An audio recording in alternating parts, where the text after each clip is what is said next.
ちは、漫画家の山口静香です。今日はですね、フイヨンさんのご提供により、じゃん、新作液晶タブレットキャンバス13の紹介をしていきたいと思います。今回の動画の内容はこちらです。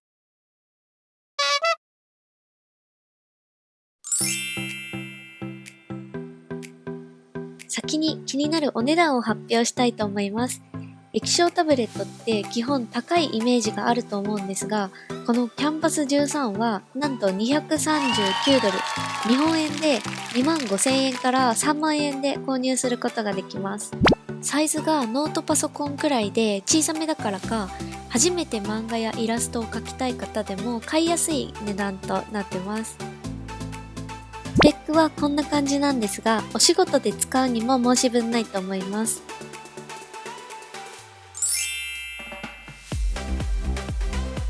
フイヨンさんはシリーズがたくさん出ていて、私もこれが3代目の液晶タブレットになります。で、結構レアだと思うんですけど、私はちょうどこの第1世代のペン、第2世代のペンと第3世代のペンを網羅しました。第1世代と第2世代だとペン先も全然違ったり、充電が必要なくなったりで結構大きな改良かなって思ったんですけど、第2、第3の世代って見た目だとペン先ぐらいしか変わらなくて、どのぐらい書き味変わったのかなって思いつつ使ってみたら、書きやすさが全然違くて、でこの書き心地については最後のメイキング中にもう少し説明したいと思います。これはね、今回の最大の特徴かなと思います。なんとキャンバス13は液晶タブレットとしてだけじゃなくて、スマホでも書けてペンタブとしても使うことができます。スマホで書くには対応機種は Android で、このあたりが動作確認ができているようです。スマホとタブレットをつなぐには USB-C to USB-C っていうケーブルが必要で、オプションで購入することができます。次にペンタブレットとしての使い方を紹介します。これを一回電源を切って、もう一回これを差し直します。するとね、こんな感じでペンタブレットとして使うことができるようになります。まだパソコンを持っていなくて、いつか買いたいと思ってる方が、まずスマホで書いてみてもいいですし、ペンタブ派だったけど液晶タブレットに切り替えて大丈夫かなって不安な方も、まずはペンタブとして使ってみて、徐々に液晶タブレットに切り替えていくっていう使い方ができると思います。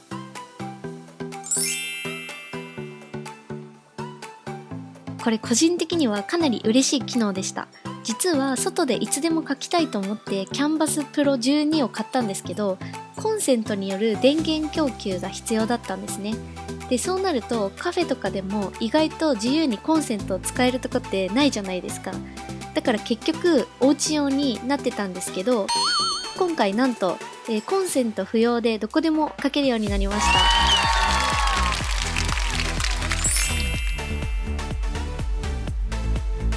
これもかなり驚いたんですけど、液晶タブレットの本体って今まで黒しか見たことがなかったんですけど、キャンバス13はなんと3種類もあります。黒、紫、緑です。私は紫を選びました。中身はこんな感じでした。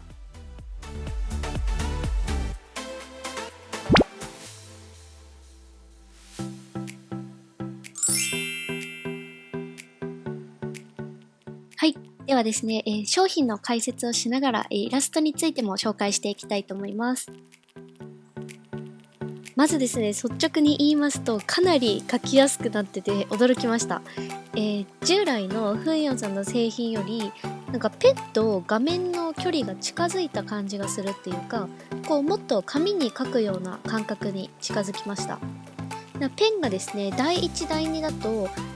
ペン先をちょっと押すと沈むような感じがあったんですけど、今回第3世代になってそんなに沈まなくなったんですね。そのおかげで紙に書くような感覚に近づいたのかなと思います。あと他にもペンだけじゃなくて画面に関してもかなり改良がされてるかなと思います。画面は本来ですね、液晶タブレットの画面ってスマホの画面と同じようにツルツルしていて書きづらいから、個人でこう紙に似た感覚のフィルムを買うことが多いんですけど、今回このキャンバス13は元々の画面がマットな感じの素材になっていて、紙に近い感覚が再現されていると思います。そのため今までの製品に比べるとかなり書きやすいんですけど、ペン先の消耗は少し今までより早いかなと思います。従来の製品だと私一度もペン先交換したことがなかったんですけど、今回は交換が必要になりそうです。2週間でちょっと削れた感じがしました。だけどまあ10本入ってるんで大丈夫そうですね。でここからは今描いているイラストの説明を少しさせていただきます。今回はこの動画を作るにあたってちょっとこうマスコットキャラ的なミニキャラ的なのが欲しいなって思ったんで、VTuber とまではいかないんですけど、チビキャラを描いてみようかなと思いました。でどんな感じのにしようかなって思ったところ、ユニコーンが好きなんでユニコーンを擬人化しようって思って、で虹色系が好きなんで虹色の色味で今やってます。でこれ描いてる途中で気づいたというか、これが描き終わって次のその動画に使う素材を作ってる時に気づいたんですけど、耳描いちゃってるんですよね。で擬人化なんで耳って上にもあるじゃないですか。これ昔も小学生ぐらいからよく注意されてたのに全然進歩してなくて驚きました。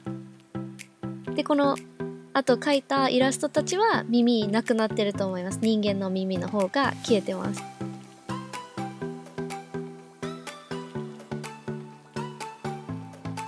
完成しました。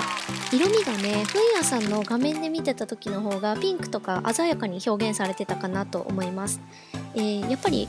画面モニターによって全然色味は違ってしまうのであんまり気にすることないかなと思うんですけど、これは OSD 機能を使ってモニターの色とかは調整できるので、また別の動画で出したいと思います。その時に接続方法やドライバーのインストールだったりアプリケーションの設定の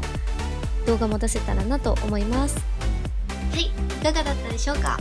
最近は液晶タブレットもいろいろな会社さんからたくさんの種類が出ているのでちょっと悩んでしまうかと思うんですけど、何かしら参考になっていたら嬉しいです。ということでご視聴ありがとうございました。漫画家の山口静香でした。バイバイ。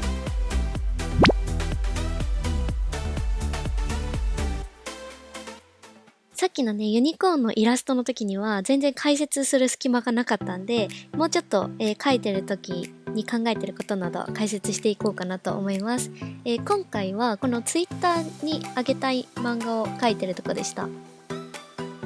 なので少し新しい試みというか、ちょっと、ザカザカした感覚でラフなに近い感覚で描いてます。顔とかもね今すごいもう試行錯誤しながら描いてますね。結構下書きっていうより当たりっぽいラフみたいな感じから描き始めることがあるんで、割とこう顔とか悩みながら描いてます。かなり悩んでますねここ。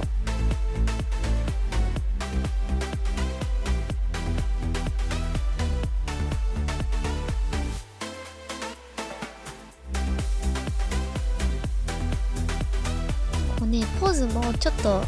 ギャルチックなライトな明るい感じにしたかったんですけど、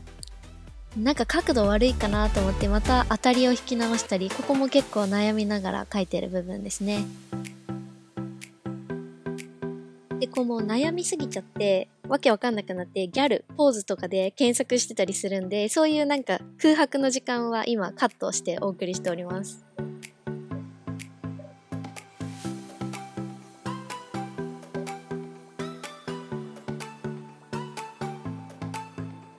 でさっきラフっぽく描いてるっていう発言はしたんですけど、なんかこう2人がドーンって出る大駒だったりロングでこう見せたいところっていうのはちょっと力を入れて普通の原稿みたいに描いてます。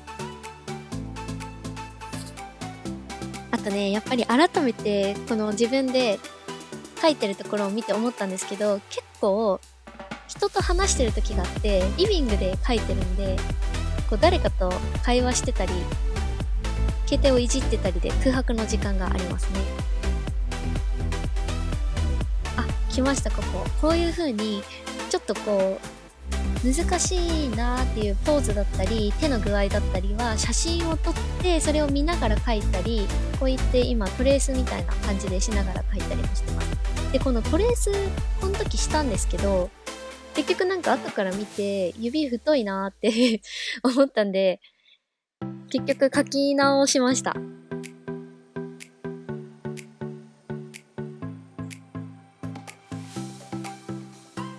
あとね、私見ていただいたら分かる通り、好きなコマから好きなように書いてってるんですね。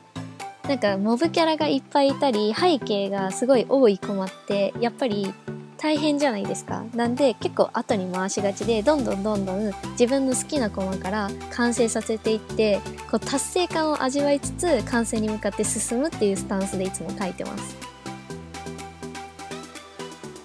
書いてる途中で辛くなっちゃうとやっぱり悲しいので、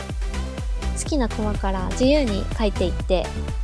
完成を目指すのがいいんじゃないかなと思います。